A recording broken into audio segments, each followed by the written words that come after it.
فستعلمون كيف نذير ولقد الكريم أعوذ بالله من الشيطان الرجيم بسم الله الرحمن الرحيم ألف لام را تلك آيات الكتاب وقرآن مبين وهذا আল্লাহ রাব্বুল আলামিনের দরবারে অত্যন্ত শুকরিয়া আর মেহেরবানি যে আল্লাহ রাব্বুল আলামিন আমাদেরকে সৌদি আরবের অত্যন্ত ব্যস্ততার মাঝেও সামান্য সময়ের জন্য হলেও অল্প সময়ের জন্য হলেও কোরআনের কথা কোরআনের বাণী শোনার জন্য আল্লাহ তাআলা আমাদেরকে তৌফিক দান করেছেন, আল্লাহ তাআলা সুযোগ দান করেছেন। সেজন্য আমরা আল্লাহর কাছে শুকরগুজার হই আর সকলে বলি আলহামদুলিল্লাহ। আলহামদুলিল্লাহ। সূরাতুল হিজর থেকে আমরা আলোচনা শুনতেছিলাম, যেখানে আল্লাহ বলেছেন যে কোরআনে কারীম যেটা এটা স্পষ্ট, এগুলি সূরা হিজর এবং কোরআনের যে আয়াতগুলো এগুলো স্পষ্ট কোরআনের আয়াত, স্পষ্ট কিতাবের আয়াত। তাই এই প্রসঙ্গে আমি গত সপ্তাহে আলোচনা করেছি যে কোরআনের কথা এখানে বলা হয়েছে। কোরআনটা হলো স্পষ্ট আয়াত, কোরআনে কারীম সম্পর্কে বলা হয়েছে। তো কোরআনে কারীমের ব্যাপারে দুনিয়ার মানুষ তিন ভাগে বিভক্ত। একদম হইল নব্য শিক্ষিত, আধুনিক শিক্ষায় শিক্ষিত লোক, এবং কিছু লোক আছে এরা আধুনিক শিক্ষায় শিক্ষিত না, কিন্তু যারা আধুনিক শিক্ষায় শিক্ষিত তাদেরকে শ্রদ্ধার নজরে দেখে, তাদেরকে ফলো করে, তাদের জীবন গড়ে, তাদেরকে মহব্বত করে। আধুনিক শিক্ষায় যারা শিক্ষিত তাদের মতো এরা হতে চায়, ডিজিটাল হতে চায়। তারা মনে করে আমি যদিও আমি ভাস করতে পারি নাই, মাস্টার ডিগ্রি ভাস করতে পারি নাই, এরপরও আমার ঘরে একটা পড়ার টেবিল, ডাইনিং রুমে খাওয়ার জন্য একটা চেয়ার সিস্টেম, টেবিল সিস্টেম করে লো। যদিও আমি এত শিক্ষিত না, যদিও সে আধুনিক শিক্ষায় শিক্ষিত না, কিন্তু যারা আধুনিক শিক্ষায় শিক্ষিত তাদের ঢাঁচে, তাদের তালে সে তাল মিলিয়ে চলতে চায়। তাহলে একদল হলো আধুনিক শিক্ষায় শিক্ষিত লোক আমাদের দেশে, আরেক দল হলো তাদের বক্তা। এই দুটো দলে মিললে হলো একদল, অর্থাৎ আধুনিক শিক্ষায় শিক্ষিত। আরেক দল হইলো আমাদের দেশে মূর্খ দরবেশ। এগুলোর সংখ্যা যদিও কম এখন, অথবা আমাদের জানা মতে কম, হয়তো কোনো কোনো এলাকা আছে ওইখানে আছে। আরেক দল হইল মূর্খ দরবেশ। আমাদের দেশে দ্বিতীয় সমাজ আরেকটা আছে যারা দরবেশ, কিন্তু এরা মূর্খ, জিন্দগিতে স্কুলেও যায় নাই, মাদ্রাসা স্বপ্নও দেখে নাই, মসজিদেও সে কোনোদিন যায় নাই, কিন্তু সে আবার দরবেশ। আর বাংলাদেশের লোকেরা বিশেষ করে দরবেশদের প্রতি খুবই ভক্তি। দরবেশ দেখলে সবাই শ্রদ্ধা করে। দরবেশের মাজার, ল্যাংটাসার মাজার, দরবেশ মারা গেছে, বেটা মহিলা গেল, সবাই দেয় মাজারের মধ্যে নবনব দেয়। দরবেশদের ভক্ত বাংলাদেশে। আমাদের দেশে এক প্রেসিডেন্ট সাহেব ছিলেন, উনিও এক দরবেশের ভক্ত ছিল। আটরশি মানুষ যায়, আটরশি তিনি বর্তমান পীর সাহেব, উনি কোনো মৌলানা সাহেব না, কোনো বড় আলেম না, কোনো মুফতি না, হাফিজ সাহেব না, মাদ্রাসা উনি জীবনেও যায় নাই, কিন্তু উনি দরবেশ, মূর্খ দরবেশ। আর মূর্খ দরবেশদের প্রতি শিক্ষিত সমাজেরও শ্রদ্ধার নজরে দেখে বিরাট একটা দল শিক্ষিত, ওরা মূর্খ দরবেশ দেখলেই মাথা মতো করে, হ্যাঁ না, জট বাবা ঠিক আছে, সালা বাবা ঠিক আছে, তালা বাবাও ঠিক আছে, ল্যাংটা বাবাও ঠিক আছে। আর ল্যাংটা যদি দেখেন তো তার উপায় নাই, দৌড়ে হোটেলে যে পরোটা মনে করেন ভালো বাজি সবজি কিনা ওই ল্যাংটার কাছে নিয়ে দেয়। আমি একদিন দেখলাম একবেটা বস্তা গায়ে দিয়া, শীতের দিন তো বস্তা, একটা বস্তাই শুধু বস্তা গায়ে দিয়া বয়ে রয়েছে, তার শরীরে আর কোনো কাপড় চোপড় নাই। তাই আমি বললাম তুমি শরীরে কাপড় চোপড় পরো না ভাই, তো বস্তা গায়ে দিছো গা, ওটা তো কাপড়ের মতোই। তোমার যে মূল যে দাবি যে তুমি মুরুব্বা থাকবা, বস্তার কারণে তো সমস্যা হইতেছে। শীত করে কুলাইতে শীত করে সে কুলাইতে না, বস্তা গায়ে দেয়, কাপড় পরবে না, শীতের জন্য এটা গায়ে দিচ্ছে। তো আমি দেখলাম মানুষের খুব ভিড়। একজন আমার আত্মীয় নিকটতম না হইলেও কিছু কিছু নাম বলি না, যেহেতু এগুলো রেকর্ডিং হইতেছে, হয়তো ওই লোক শূন্যও ভালো, ওই লোক শ্বশুর আমি ওই যাইতেছি, আপনি একটু দাঁড়ান, কি করবা, ওই মামার লাগে কিছু নাস্তা নিয়ে আসি। তারা মামা ডাকে, মামার লাগে নাস্তা নিয়ে আসি। অনেকদিন পরে মামারে পাইছি, কিছু নাস্তা খাওয়াইয়া যায়। আমার একটা মকসুদ আসছিল, মামার উসিলায় পুরো হয়েছে। তারা বলে মকসুদও পুরো হয়েছে। বলে কি মকসুদ? বলে আমার আশা ছিল আমার একটা ছেলে সন্তান জন্ম নিব, বহুদিন ধরে হইতেছে না। তো ওই বাবারে আমি একদিন স্বপ্নে দেখছি, এরপরে দেখলাম আমার ছেলে সন্তান জন্ম নিচ্ছে, এরপর থেকে আমি ভক্ত হয়েছি। তো বাংলাদেশের বিরাট একটা দল মূর্খ দরবেশদের ভক্ত তারা। আমি ছাত্র জমানায় আমি এক জায়গায় গেলাম, ওয়াজ করতে গেছি। তো ওইখানের একজন আমার কিছু আত্মীয় লাগে, যে হুজুর আপনারা লইয়া যাবো একজন বিশ্বাস দেখে। তো আমি গেলাম, ঠিক আছে চলো যাবো। তো 2 দিন পরে রওনা দিলাম। ওনার সাথে আসার পরে গিয়া দেখি পিসাব এরকম আটটু বড় একটা খাট আছে, খাটের উপরে পিসাব বসে রয়েছে। তো আমি ঢুকার পরেই দেখলাম পিসাবে তার আমার মানে ড্যামকেয়ার আমি আর কি, এরপর আমার পাগড়িটাকে ওই সময় আমি পাগড়ি করতাম, পাঠাবা লাগাইয়া গেছি, পাগড়ি লাগাইয়া গেছি। তো পিসাবে আমার তেমন কেয়ার করতেছে না। তো আমিও দেখলাম যে এখানে ওই খাটের উপরে আমার বসবার সুযোগ হিসাবে দিব না। তো আমিও দাঁড়াইয়া দাঁড়াই ওয়াজ শুরু করলাম, যেহেতু আমি নতুন ঢুকছি, সবাই আমার দিকে চাইছে পাগড়িটাকে গায়ে। বললাম দেখেন দেখেন যে আল্লাহর রসুল সাল্লাল্লাহু আলাইহি ওয়াসাল্লাম একদিন ভুলবশত পেশাব করে কোন এক জায়গায় রাখছেন, আর ওই পেশাব একজন গুলে খাইয়া ফেলেছে। তো নবীজি বললেন যার ভিতরে নবীজির পেশাব গেছে অন্তত জাহান্নামের আগুন তারে স্পর্শ করবে। ওইটা হাদিসের পক্ষে গেছে না, হাদিসটা যদিও দুর্বল, একটা হাদিস আছে পক্ষে গেছে না। এই কথা শুনে আফির সাহেব ওইখান থেকে উঠছা হুজুর আসেন আসেন আসেন, আমার লোক মুসলমানের সঙ্গে এরা মনে করছে আমি তো দলীয় লোক, আমার একবারে হুজুরের সাথে বসাইছি। একবারে বসার পরে যাও হুজুরের পরিবার দিল, দেওয়ার পরে আমি বসার সুযোগ করলাম, বসতে তো হইব, আমি বসার সুযোগ করলাম আর এইটা বুঝলাম। তো বসার পরে তো লোকজন প্রায় চলে যাওয়ার পথে তো হুজুর বলতেছে, আমি বললাম যে হুজুর আপনি যে মানুষকে হেদায়ত করেন কি দিয়া করেন, আপনি কোরআন শরীফ পড়ছেন না কিভাবে কেমন? না হুজুর আমি তো কোনো মাদ্রাসায় করে যাই না, মসজিদেও যাই না কোনোদিন। তো হুজুর স্বপ্নটা দেখছি, এমনি হুজুর দেখলে আমি কাছে যাই না, হুজুর থাকি, কিন্তু স্বপ্নে হুজুর দেখলে ওই সময় তার পারি না, কোনো সময় স্বপ্নে হুজুর দেখি কাছে বই, কিন্তু আমি জান থাকতে কোনো হুজুরের কাছে যাই না তাই না। তা আজকে আপনারা আমি আগে আনছি, এটা আমার জীবনের প্রথমে আনলাম, আমি হুজুরের কাছে জীবন। আচ্ছা ঠিক আছে, আপনি হেদায়ত করেন কি দিয়া? আপনি কোরআন শরীফ আমি তো কিছু লেখাপড়া দেন না, তো কি দিয়ে আপনি হেদায়ত করেন? কোরআন শরীফ কি দেখে দেখে পড়তে পারেন? না হলে আমি দেখে। তা আপনি এত মানুষ আপনার ভক্ত, এত মুরিদ আপনার ভক্ত, এত মানুষ, এরা কিভাবে কেমনে হেদায়ত করেন? ওই যে আমার আব্বার বাংলা লেখা একটা বই আছে, বাংলায় লেখা একটা বই আছে আমার আব্বার লেখা, এটাও কোনো উনার বাপগুলো বলেন না, উনার মতোই ছিল আর। তা আব্বার লেখা বইটা দিয়া আমি এটা বইটা বলে মানুষকে হেদায়ত। তো কি পরিমাণ লোক আছে আপনার? কয়টা আমার আব্বা, তো আমার আব্বার আগে ছিল আমার দাদা, তো মোটামুটি মনে করেন 50,000 60,000 লোক হবে। তো হুজুর কি পরিমাণ হাতিয়াটা দিয়ে আসে, তো মনে করো 50,000 লোক, তো একজন যদি 1 টাকা করেও প্রত্যেক দিন আমার দেয়, তাও তো একদিনে 50,000 হইতেছে, এই 50,000 টাকা হইতেছে, কারণ 1 টাকা কিনা দিলে। আর অনেকে তো কলার ছড়ি নিয়ে আইয়ে, অনেকে ছাগল নিয়ে আসে, মুরগ নিয়ে আসে, আবার উরুষের সময় তো আর বলতেই হলো অনেক কিছু হয়ে। তো যা বলে আমি তাকে তো আপনি এইভাবে হেদায়ত করেন, তো কেমনি কি কোনো আলিমুল্লাহ আমার কাছে জিজ্ঞেস করার দরকার ছিল না? না হুজুর আলিমুল্লাহ আমার তো গেলাম না, আমি স্বপ্নে দেখছি, কিন্তু দাম থাকতে চাই না, আমার বাবা নিষেধ দিয়ে গেছে, কোনো হুজুরের কাছে যাবি না, হুজুরের কাছে গেলেই তো ফেস লাগাই। আমার বলার উদ্দেশ্য হলে এত ভক্ত এরা, এত ভক্ত, এই সমস্ত লোকেরা এত ভক্ত যে বেচারা কোরআন শরীফ জানে না, হাদিস জানে না, স্কুলেও পড়ছে না, কিছু না, কিন্তু মানুষের তার এরা হলো মূর্খ দরবেশ। কিছু মানুষ আছে আমাদের দেশে, এরা মূর্খ দরবেশদের ভক্ত, এরা তো সাধারণ পাবলিক, এরা তো সাধারণ পাবলিক, কিন্তু আমাদের দেশের উঁচা লেভেলের যারা master degree pass, MA pass, আরো ভালো ভালো ডিগ্রি প্রাপ্ত। আমার জানা মতো একজন প্রেসিডেন্ট, উনিও একদিন এক মাজারে গেছে, মাজারে মানে ওই ফিরসাব জিন্দা আছে, কিন্তু ওই ফিরসাব এরকম মূর্খ দরবেশের কাছে গিয়ে উনি ফয়েজ ও বারাকাত নিয়ে আইছে, যে মানুষের হেদায়েত করবে। উনি যে প্রেসিডেন্ট পর্যন্ত মূর্খ দরবেশদের ভক্ত। আমাদের দেশের লোক এই দ্বিতীয় শ্রেণীর যারা, এরা হলো মূর্খ দরবেশ, আর কিছু লোক আছে তাদের ভক্ত। এইগুলো দুই দল, একদল হলো শিক্ষিত, আরেক দল হলো মূর্খ দরবেশ এবং তাদের ভক্ত, শিক্ষিত এবং তাদের ভক্ত। তৃতীয় হলো আলিম সমাজ, এদের সংখ্যায় তত না কম। আলিম সমাজ যারা, এরা কোরআন হাদিস তো পড়ে, ঠিক আছে, তারা কোরআন হাদিস পড়ে, এদের মাঝেও বিভিন্ন দল আছে, বিভিন্ন দলে বিভক্ত আছে, বিভিন্ন গুণ আছে, বিভিন্ন দোষ আছে, কিন্তু তৃতীয় সমাজটা হলো আলিম সমাজ এবং তাদের সঙ্গে বিরাট একটা দল আছে। কিছু লোক আছে আলিম সমাজের সাথে, যদিও উনি বলছে যে আমি জান থাকতে কোনো হুজুরের কাছে যাই না, উনার মুরিদেরাও তেমন কোনো হুজুরের কাছে যায় না, কিন্তু এরপরেও কিছু লোক আছে যারা আলিম সমাজের কাছে যায়, আলিম সমাজে ওয়াজ করলে ওয়াজ নসিহত যায় এবং ওয়াজ নসিহত তারা কি শুনে।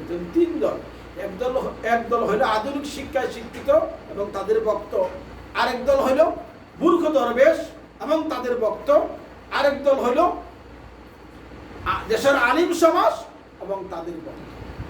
আলিফ লাম রা তিলকা আয়াতুল কিতাবি ওয়া কুরআনিন মুবিন। কোরআন মানতে গিয়া তিন দলে তিন ভাগে বিভক্ত হইয়া গেছে। কোরআনকে মানে তিন দলই মানে, ল্যাংটা সাপ, মূর্খ দরবেশ যারা এরাও কোরআনকে মানে, যারা আধুনিক শিক্ষায় শিক্ষিত তারাও কোরআনকে মানে, আলিম সমাজ তো কোরআনকে মানেই।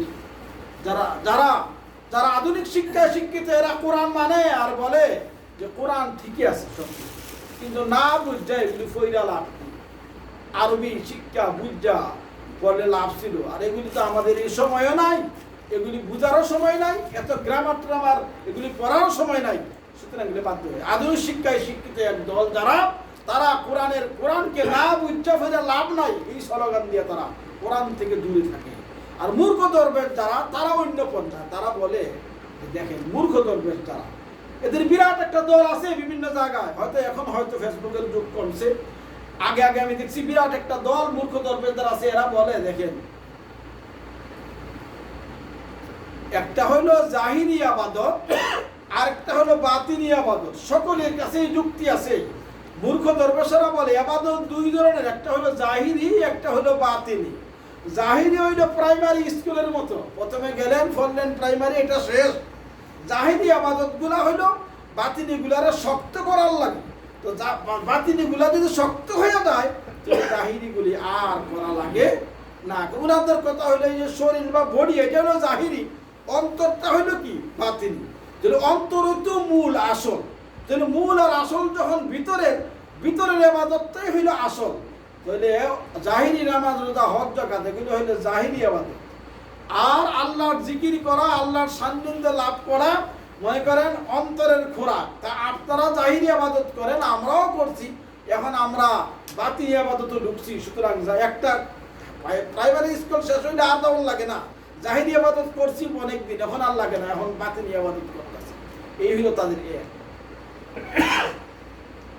একদল মূর্খ দরবেশ দ্বারা তারা কয় যে জাহির আবাদত আপনারা করতেছেন, জাহিরি আবাদত ঠিকই আছে লাগে, কিন্তু যখন বাতিনি আবাদত শুরু হয়ে যায় তখন জাহিরি আবাদত তারা লাগে না, আমরা অন্তর দিয়ে আবাদত করতেছি। এরা অন্তরের আবাদত করে, তারাও দলিল দেয়, বলে কোরআনে করিমে আপনারা তো কোরআন শরীফ পড়ছেন হুজুর, কোরআনে আল্লাহ বলেন ওয়াবুদ রাব্বাকা হাত্তা ইয়াতিয়াকাল ইয়াকিন, তোমার ইয়াকিন যতক্ষণ ইয়াকিন তোমরা ইবাদত আর জাহিরি ইবাদত আর বন্দী করো, ইয়াকিন যতদিন না আসবে, ইয়াকিন যতদিন না আসবে ওয়াবুদ ইবাদত বন্দী করো হাত্তা ইয়াতিয়াকাল ইয়াকিন, ইয়াকিন আসার আগ পর্যন্ত। এই বন্ধ মূর্খ দরবেশেরা বলে যে আমাদের ভিতরে ইয়াকিন আইসা গেছে, সুতরাং জাহিরি ইবাদত আর কি দরকার না। কারণ আল্লাহ তো বলছেন তোমরা ইবাদত করো, জাহিরি ইবাদত গুলা করো ইয়াকিন আসার আগ পর্যন্ত। আমাদের ভিতরে ইয়াকিন আইসা গেছে, সুতরাং জাহিরি ইবাদতের আর কি দরকার নাই। এটা কোরআন শরীফ থেকে দলিল দিয়েছে।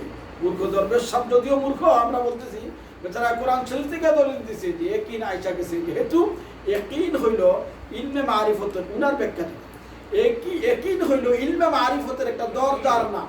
অর্থাৎ আল্লাহর ইবাদত করতে করতে করতে করতে করতে করতে আল্লাহর প্রতি ভালোবাসা আন্তরিকতা পুরোপুরি আইসা গেছে, তখন আর জাহিরি ইবাদতের দরকার। মূর্খ দরবেশদের দলিলগুলো আমি পেশ করতেছি, তাদের কাছেও কিন্তু দলিল আছে, একবারে যে নাই তত কিনা।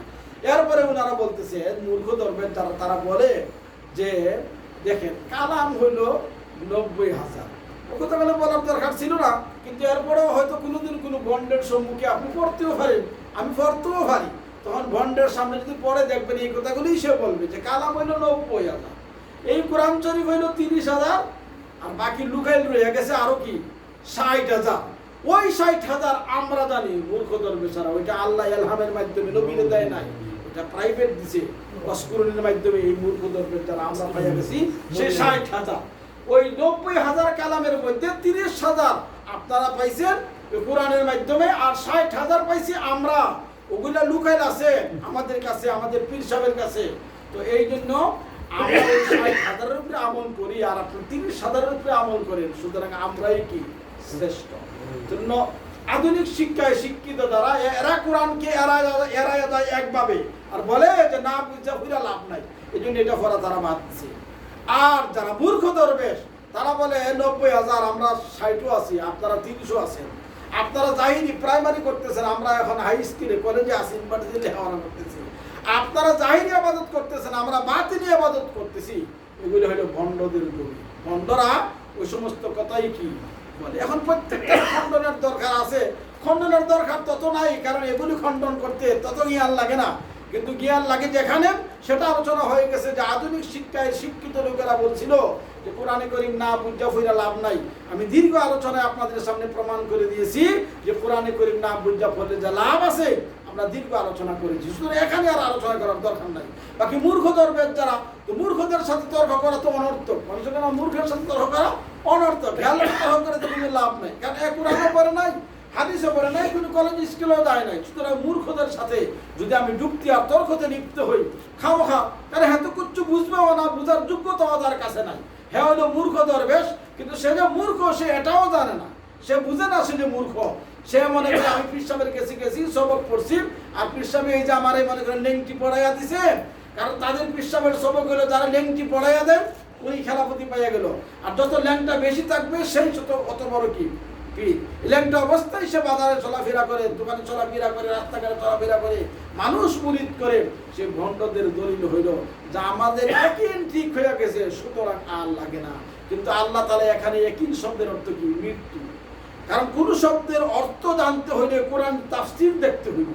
কোরআনের তাফসীর না দেখে শুধু একটা লগাত দেখা ডিকশনারি দেখা অর্থ বললে ভুল হয়ে যাবে। তাহলে কোরআনের তাফসীর খুলেন, তাফসীর লেখেন যে ওয়াবুদ রাব্বাকা হাত্তা ইয়াতিয়াকাল ইয়াকিন। ইয়াকিন শব্দের অর্থ হলো মৃত্যু, অর্থাৎ তোমার মৃত্যুর আগ পর্যন্ত তুমি ইবাদত করো। মৃত্যু আসলে আর ইবাদত করতেই করবা। তাহলে যেই শব্দের অর্থ হলো মৃত্যু, ওইটারে হারা বানাইতেছি ইয়াকিন। ইয়াকিন মানে বিশ্বাস। বিশ্বাস ঠিক হয়ে গেলে, দিল ঠিক হয়ে গেলে আর ইবাদত করা কি লাগে না।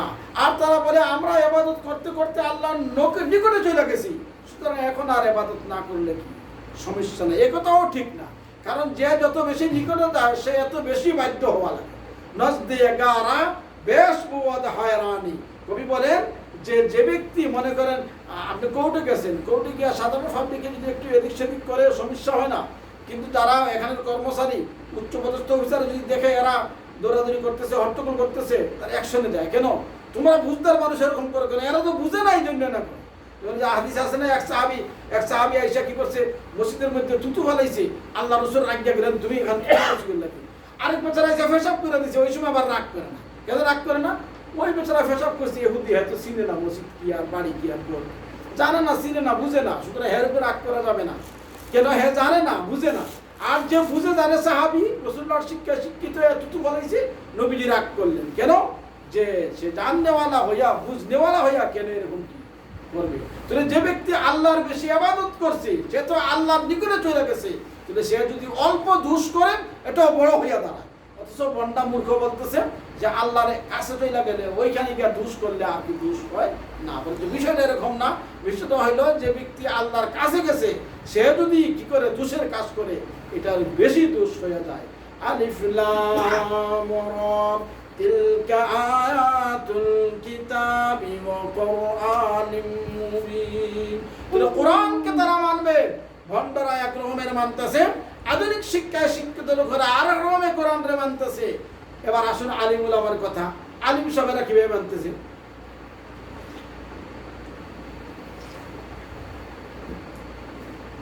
তবে বেজাল সব জায়গায় আছে, কিন্তু ওই বেজাল থেকে আমাদেরকে যাচাই বাছাই করে আসলটা খরিদ করতে হবে। যেমন দেখেন না, সরিষার তেল কিনতে গেছে মার্কেটে, গেলে কত রকমের সরিষার তেল, সোয়াবিন তেলই বালা, কত রকমের সোয়াবিন তেল। একটার দাম 20 টাকা, একটা 30 টাকা, একটা 40 টাকা, আর একটা আবার 10 টাকা। সবগুলাই তো সোয়াবিন তেল, সবগুলাই তো সোয়াবিন তেল। তাহলে তেল কিনাত গেলে অবশ্যই আমরা যাচাই বাছাই করে কি ভালোটাই কিনি, যেটা আমার কোনো শরীরের ক্ষতি করে না। তেমনি ভাবে ভেজাল আছে, কিন্তু ভেজালের মধ্যে আমাকে যাচাই বাছাই করে আমার খরিদ করার চেষ্টা যদি আমি করি, তাহলে অবশ্যই আমি যাচাই বাছাই করে খরিদ করতে পারবো। সে আল্লাহ, সেই দেমাগ আল্লাহ তাআলা প্রত্যেক মানুষকেই দান করেছেন। তবে সে চিন্তা করে কি করতে হবে, মাথা খাটাইয়া বুদ্ধি খাটাইয়া। এমনি একজন মূর্খ দেখলে, মূর্খ একটা দরবেশ দেখলেই তার কাছে মাথা নত করা, তার ভক্ত হয়ে যাওয়া কি তিল্লভরে আলিম সমাজ যারা আছেন তাদের কাছেও তারাও মানুষের হেদায়েত করেন, ওয়াজ নসিহত করেন, মসজিদ ইমামতি করেন, মানুষকে দ্বীনের তালিম দেন, সবগুলোই ঠিক আছে। কিন্তু এদের কাছে, আলিম সমাজের কাছেও কিছু কিছু, সব জায়গাতে সকলের কাছেই গুণও আছে, আবার কিছু দোষও কি একবারে দোষ নাই এরকম নিষ্পাপ হইল কারা? ফিরিস্তারা। ফিরিস্তার কোনো দোষ নাই।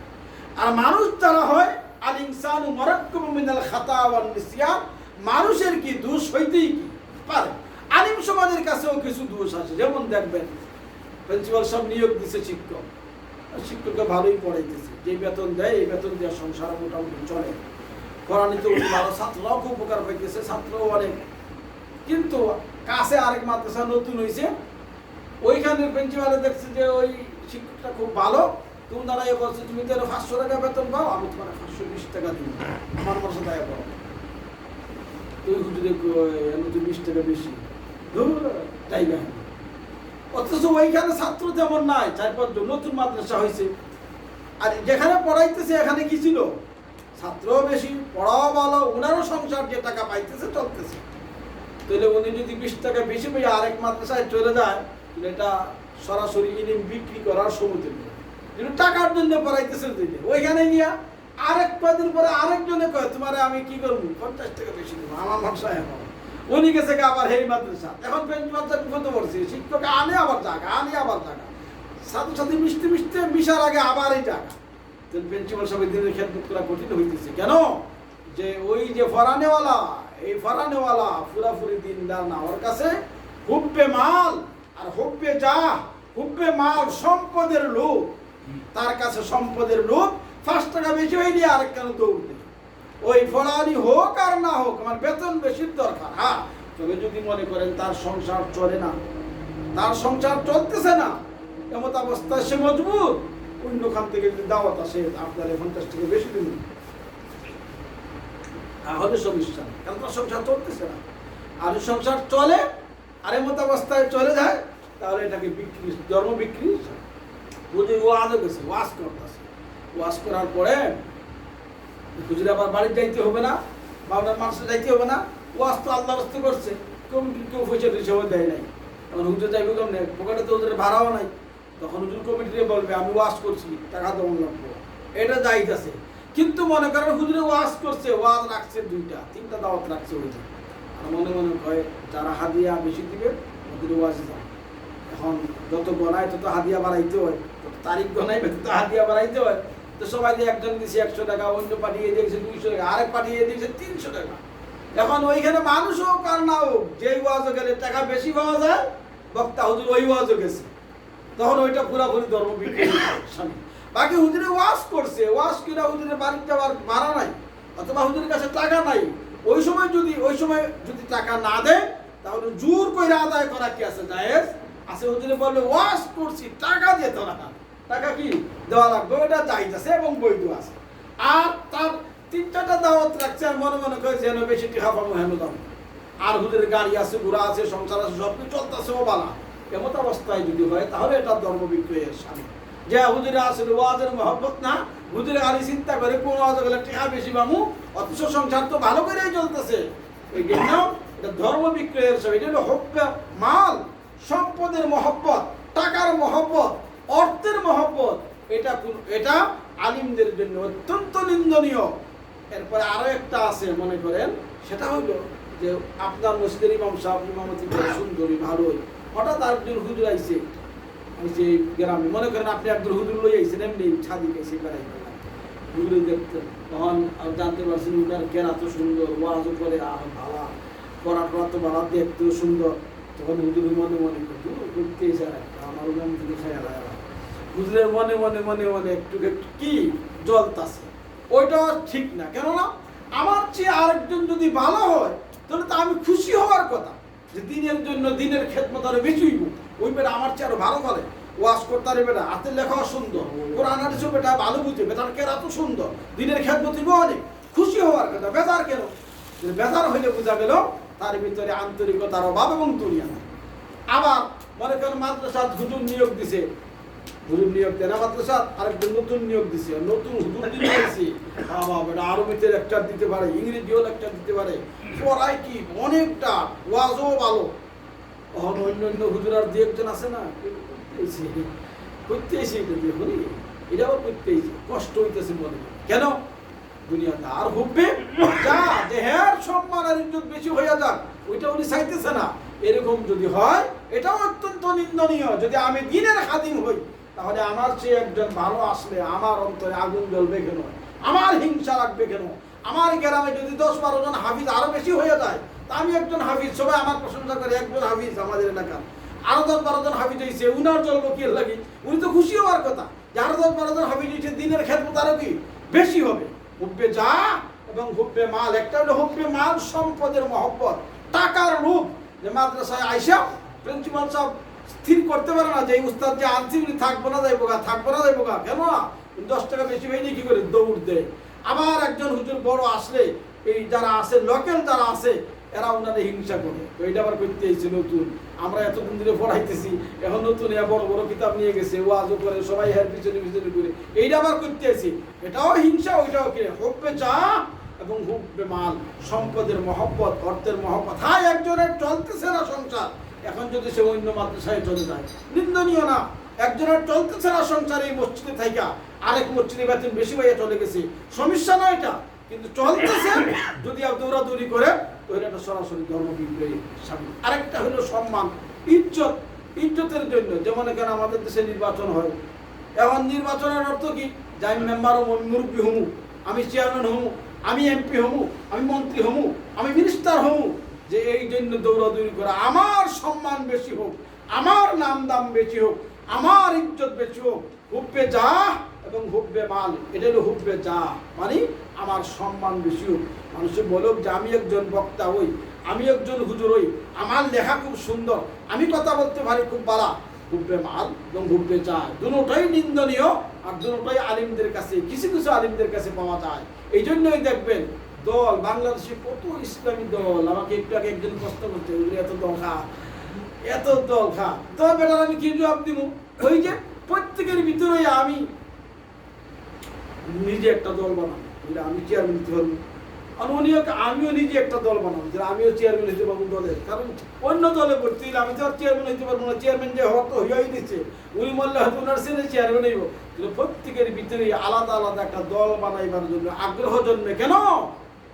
উঠবে যা, তার ভিতরে সম্মানের লোভ, যে আমার মানুষে ইজ্জত করুক, আমার সম্মান করুক, এই লোভ তাহার কারণে প্রত্যেকে আলাদা আলাদা দল বানাইয়া। এখন দেখেন আমার দেশে কত দল, কেউ যদি প্রশ্ন করে কতটা ইসলামী দল আছে বাংলাদেশে, পারবে না। যতজন ব্যবসায়ী ততটা দল, কারণ দলের কোনো অভাব নাই, ইসলামী দলের অভাব। কেন এত দল হয়েছে? যে প্রত্যেকের ভিতরে আশা যে আমিও, আমারও সম্মান হোক, ইজ্জত হোক, এই জন্য সে আলাদা আলাদা দলের স্বপ্ন দেখে। আর না হলে তো আমি হুজুর, তাতে কি হয়েছে, আরেক হুজুরের দল যেটা আমি হক মনে করি ওই দলে যাইয়া ভর্তি হবো, আমি নতুন করে আরেক দল বানাইবার দরকার কি?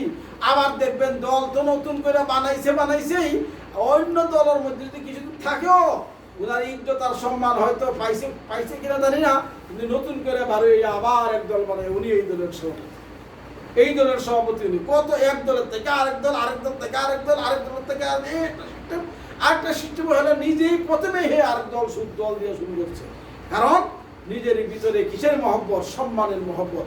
মানুষে আমারই শুধু বড় মনে করুক, এটাও আলিমদের কাছে একটা নিন্দনীয় জিনিস, যে একজন মানুষ আলিম হওয়ার পরে আবার সে সম্মানের লোভ করে। কেন?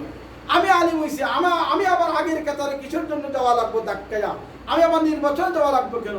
বাকি নির্বাচন যে আমাদের দেশে হয়, এটা তো হলো গণতন্ত্র নির্বাচন, আব্রাহাম লিঙ্কনের গণতন্ত্র, এটা তো ইসলাম সমর্থিত না।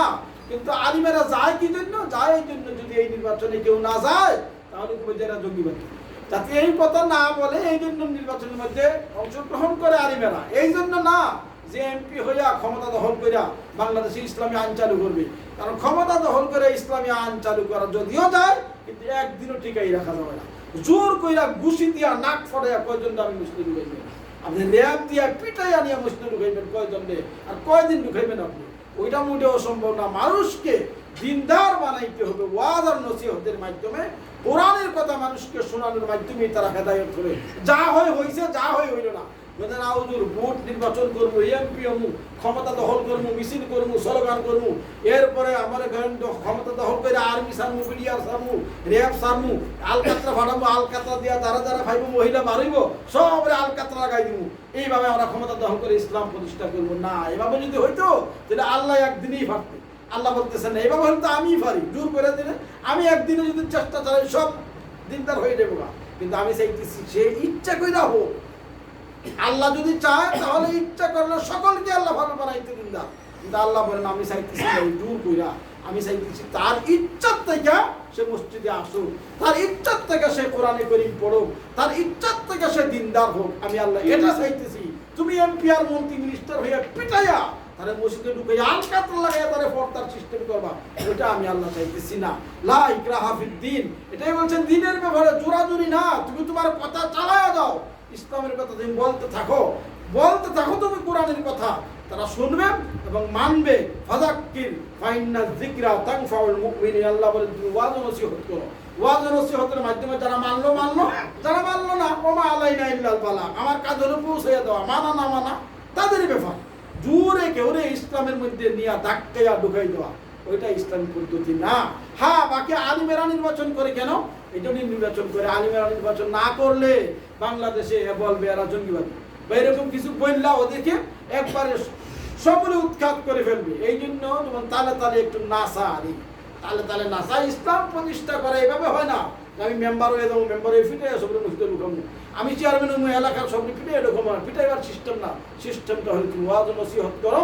কারণ কোরআনের বিধানে আল্লাহ রাব্বুল আলামিন 500 আয়াত নাযিল করেছেন বিধানে, আর 6166 আয়াত নাযিল করেছেন ওয়াজ নসিহতের, যে ওয়াজ নসিহত কইরা মানুষকে তুমি দিনদার বানাও। কিন্তু দুঃখজনক হলেও সত্য, বর্তমান দুনিয়াতে ওয়াজ করাই সরকাররা নিষিদ্ধ করে দিয়েছে। যে দেশে আপনি যান ওয়াজ করা নিষিদ্ধ। যে কোরআন তিলাওয়াত করো সমস্যা নাই, কোরআন পড়ো সমস্যা নাই, মসজিদে কোরআনে ভর্তি পড়ো, কিন্তু ওয়াজ নসিহত করতে পারবে না। কেন? ওয়াজ নসিহতের কারণেই তো মানুষ দিনদার হয়, আর দিনদার হইলে তাদের পকেটে আর টাকা ঢুকবে না।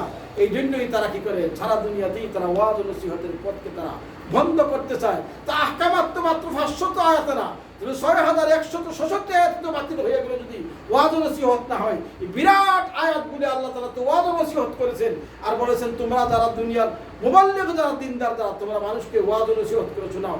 মানুষ ওয়াজ নসিহত শুননা দিনদার হবে, জোরে না। এখন তো একদল লোক জোরে বানাইতে চাইতেছে মুসলমান, আর একদল লোক এরা জোরে তো মুসলমান বানাইতে চায় না ঠিকই, কিন্তু এরা কই ওয়াজ নসিহত বন্ধ করো, ওয়াজ নসিহত বন্ধ, ওয়াজ নসিহত কোনো দরকার নাই, যে দিন মানে মানবো আর যে মানে না মানবো না, এরকম করে দেবো না। এটা না, তুমি ওয়াজ নসিহত করার পরে বলো ওমা আলাইনা ইল্লাল বালাগ। দেখেন না, জমিদারের পক্ষ থেকে যায়, যে বলে এই যে সিটি রাখেন, জমিদারের পক্ষ থেকে এসে দান নিয়ে দিয়ে ঠিক মতো এটা মানে লেখা আছে এগুলি, তো এই বেচারাকে কি করতে হবে? আমি জানি না, আপনি জানেন, আর আপনার জমিদার জানেন, আমি শুধুমাত্র পৌঁছে গেলাম।